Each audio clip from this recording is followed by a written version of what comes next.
জাহানের বাদশা নবী কামলিওয়ালা রে, জাহানের বাদশা নবী কামলিওয়ালা রে, আমার দয়াল নবী রে, আমার মায়ার নবী রে, আমার দয়ার নবী রে, আমার মায়ার নবী রে, জাহানের বাদশা নবী কামলিওয়ালা রে, জাহানের বাদশা নবী কামলিওয়ালা রে।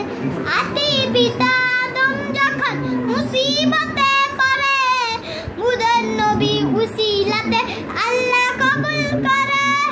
ওরা যদি জানাওয়ালা পাখি উঠতাম, ওই মদিনা দেখার আগে উড়ে যাইতাম। হৃদয় যদি দেখতাম আমি উড়ে নয়নে, দু জাহানের বাদশা নবী কামলিওয়ালা রে, দু জাহানের বাদশা নবী কামলিওয়ালা রে।